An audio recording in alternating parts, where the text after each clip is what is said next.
So here we need to determine the limiting value of the given function when x approaches 0. So here we have to do a little bit of trigonometric substitution here.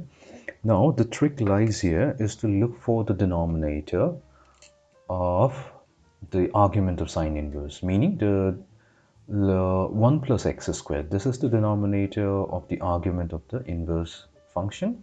So this is going to tell us which particular trigonometric identity that we are going to use here. So let me first write it down. So let x be equals to tan theta.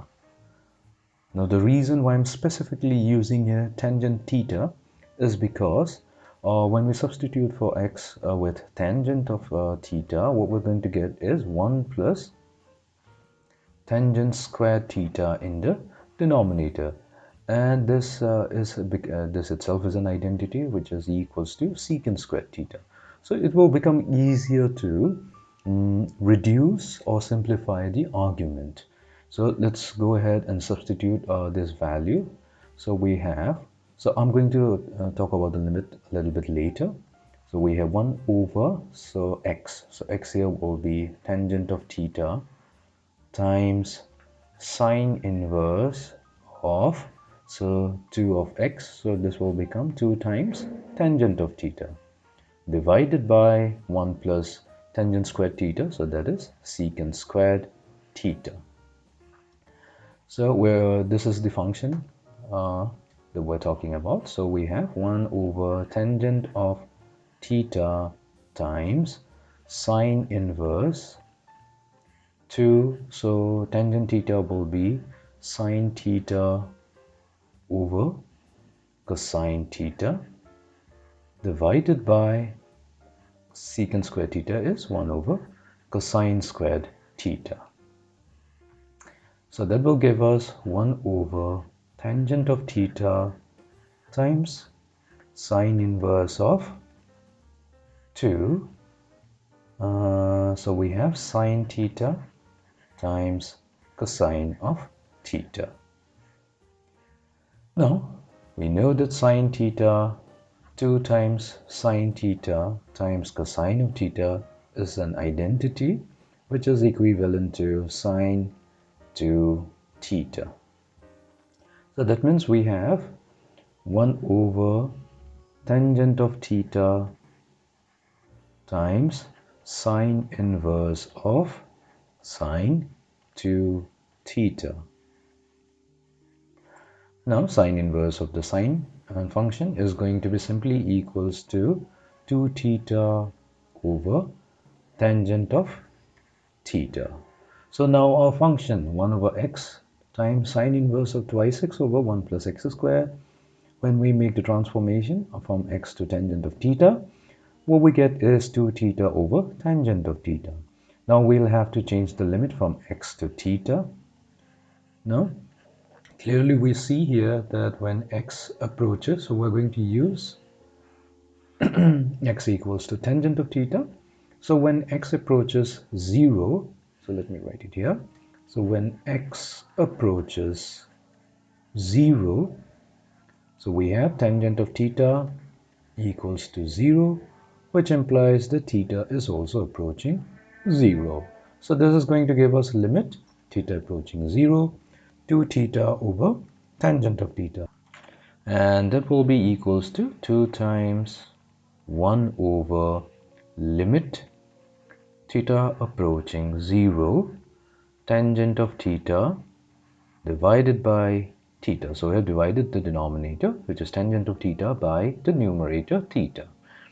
So by definition, tangent of theta over theta, the limiting value will be equals to 1 when theta approaches 0. So we finally have the limiting value of the given function as 2. Let us do another problem. So we need to determine the limiting value of the given function when x approaches 1 over square root of 2. Now our function consists of some inverse trig functions. So we have sine inverse of x. So let us begin by first simplifying the given function. So we are going to assume that sine inverse of x is equals to theta. So that means x is equals to sine theta. So I'm skipping one step here, so we can take the sine on both sides, and the sine of sine inverse of x on the left hand side is going to be simply equals to x. Now we change the limit. So when x approaches 1 over square root of 2, so that would mean x, so we have x equals to 1 over root 2, which is equals to sine theta. So we know the theta for theta equals to 45 degrees. Sine 45 is 1 over root 2. So we can say that theta is going to approach 45 degrees or pi over 4 radian. So we now have limit theta approaches pi over 4 x. So instead of x, we have sine theta minus cosine of sine inverse x, which we have assumed is equals to theta, divided by 1 minus tangent of theta. Now we're going to change tangent to the ratio sine over cos. So we have sine of theta minus cosine of theta divided by 1 minus sine theta over cosine of theta, which will further simplification, we're going to get limit theta approaching pi over 4 sine theta minus cosine of theta divided by cosine of theta minus sine of theta divided by cosine of theta. So I'm going to take it to the numerator. So we multiply the entire function by cosine of theta. Now we have cosine of theta minus 1 in the denominator, whereas we have sine theta minus cosine of theta in the numerator. So what we can do, we can take negative 1 as the common factor. So that means positive sine theta will become negative sine theta, and negative cosine theta will become positive cosine theta. And this is going to help us cancel out the numerator and the denominator, the common term, which is cosine of theta minus sine of theta. So that leaves us with limit theta approaching pi over 4 cosine of theta, which will be equals to negative cosine of pi over 4, and cosine of pi over 4 is 1 over root 2, so we have negative 1 over square root of 2. So this is going to be the limiting value of a given function when x approaches 1 over square root of 2. Let us do another problem. So here we have cosine inverse of x divided by square root of 1 minus x squared, and we need to find its limiting value when x approaches 1. So we begin by assuming that cosine inverse of x is equals to theta. So that will give us x equals to cosine of theta. Now we will change the limits. When x is equals to 1, so that implies cosine of theta is equals to 1, which is true when theta is equals to 0. So we have theta equals to 0. Now limit will become limit x approaches 0. So cosine inverse of x will become theta divided by square root of 1 minus x squared. So x squared will be cosine squared theta. Now we're going to use the identity that sine squared theta plus cosine squared theta is equals to 1. So that means sine squared theta is equals to 1 minus cosine squared theta.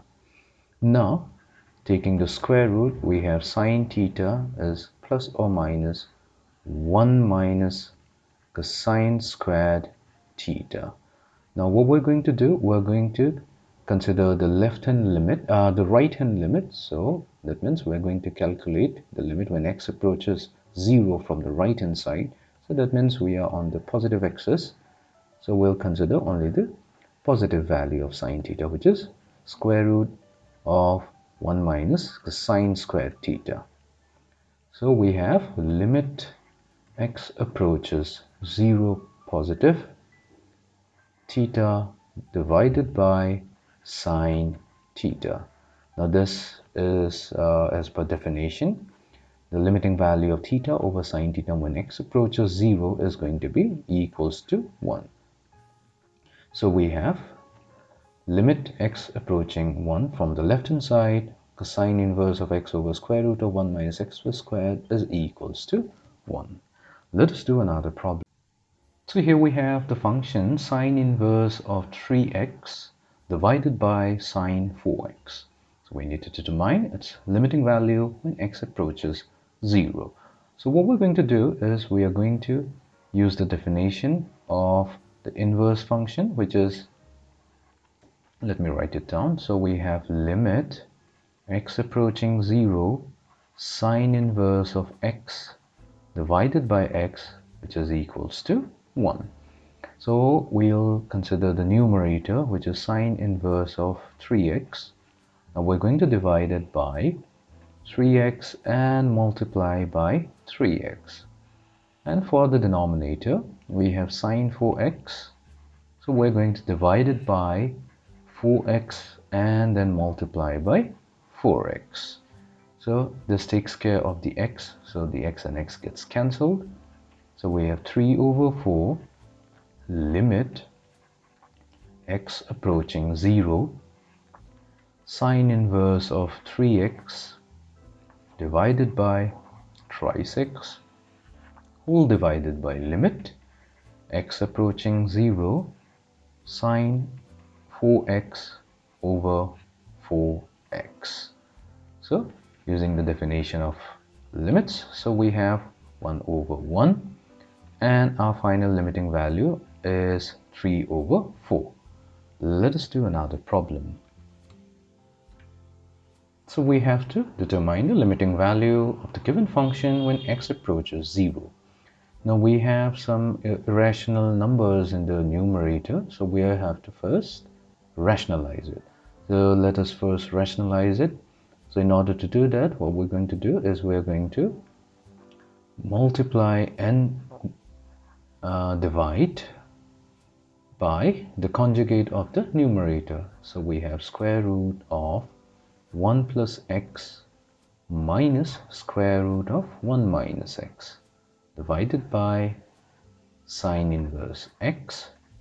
So we're going to multiply it by square root of 1 plus x plus the square root of 1 minus x divided by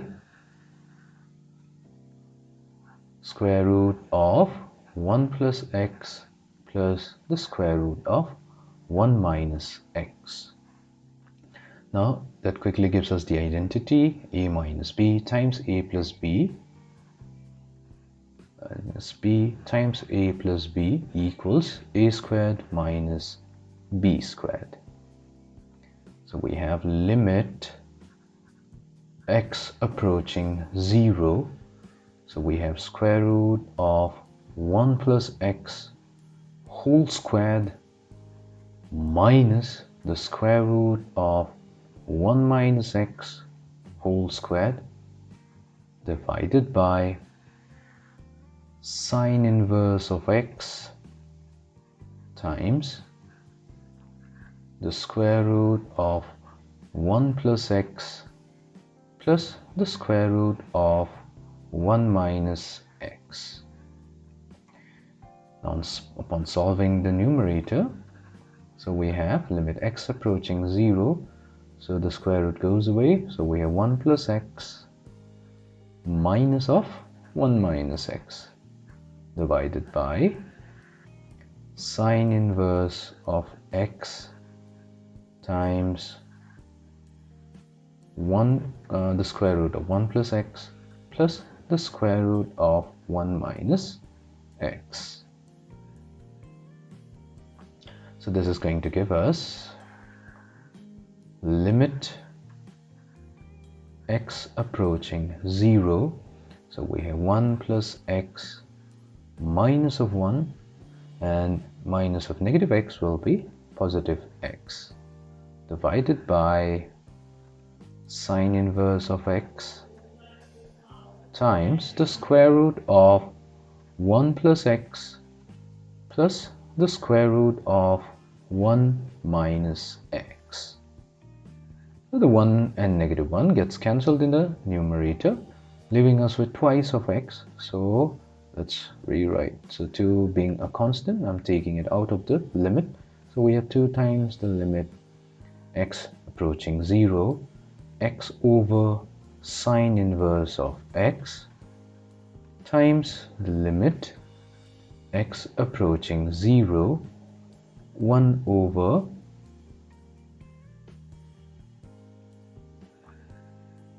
square root of 1 plus x plus the square root of 1 minus x.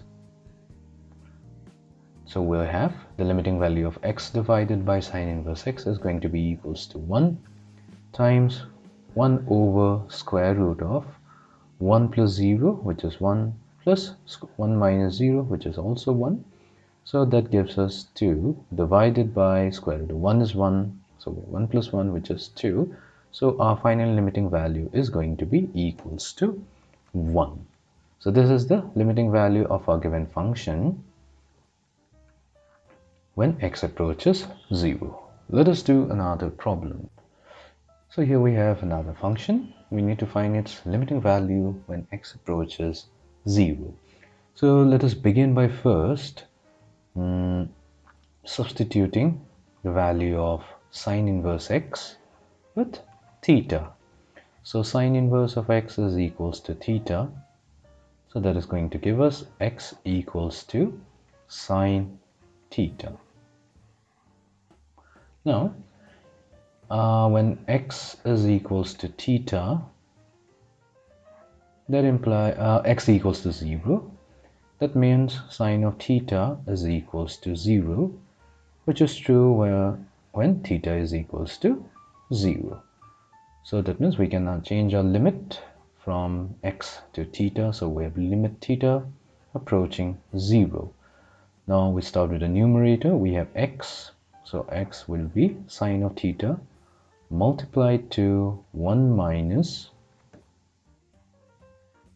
square root of 1 minus x squared. So x squared will be sine squared theta divided by square root of 1 minus sine squared theta times sine inverse of x as theta. So this will be theta cubed. So that so we now have limit theta approaching 0 sine theta multiplied to 1 minus, so square root of 1 minus sine square theta will be cosine of theta whole divided by cosine of theta times theta cubed. Limit theta approaching 0. So sine of theta divided by cosine of theta is tangent of theta, and 1 minus cosine of theta is an identity, which is equals to 2 times sine squared theta over 2. Now we can break down the theta cube in the denominator into 2 parts. So we have theta times theta squared. Now arranging all the limits, so we have 2 is a constant, so we have taken it out of the limit theta approaching 0. We have tangent of theta divided by theta times limit theta approaching 0 sine theta over 2 divided by theta whole squared. Now we can do another thing here. So we have a theta squared over theta over 2 in the numerator, which is the argument of the sine function. So that means we also need a theta over 2 in the denominator in order to be able to apply the limiting value. So we divide theta by 2. So that would mean we'll also need to multiply by 2. So this will finally give us 2 times limit theta approaching 0. So tangent of theta over theta, so this value is going to be equals to 1. So I'll straight away go to the second function. So we have sine theta over 2 divided by theta over 2 whole squared times 1 over 2 whole squared, which is going to be 1 over 4. So that leaves us with 2 over 4 times limit theta approaching 0 sine theta over 2 divided by theta over 2 whole squared. So this value is going to be 1, leaving us with 2 over 4, which is 1 over 2. So the limiting value of a given function is 1 over 2 when x approaches 0. Let us go to the next question. So here we have the function 1 minus square root of x divided by cosine inverse of x whole squared. So we need to find the limiting value of the given function when x approaches 1. So let us begin by first assuming that cosine inverse of x. So let cosine inverse of x be equals to theta. So that will give us x equals to cosine of theta. Now we will also have to change the value of x. So when x approaches 1, so that means by taking x equals to 1, we have cosine of theta equals to 1, which happens when we have cosine of 0. So that gives us theta value as 0. Now we can change our limit, our function. So we have limit theta approaching 0, 1 minus square root of cosine of theta divided by theta squared. Now we have an irrational number in the numerator, so we have to rationalize it. So let's do that. So we have limit theta approaching 0, 1 minus square root of cosine of theta divided by theta squared. So we're going to multiply the numerator and the denominator by 1 plus square root of cosine theta divided by 1 plus square root of cosine of theta. So now we can combine the numerator, so that will give us 1 squared minus square root of cosine of theta whole squared divided by theta squared times 1 plus square root of cosine of theta within brackets. So we have limit theta approaching 0, 1 minus cosine of theta divided by theta squared multiplied to 1 plus square root of cosine of theta. Now we are going to use the identity 1 minus cosine of theta is equals to 2 sine squared theta over 2. So that will be limit theta tending to 0, 2 times sine squared theta over 2 divided by theta squared times 1 over 1 plus square root of cosine of theta. Now we're going to divide theta squared by 4.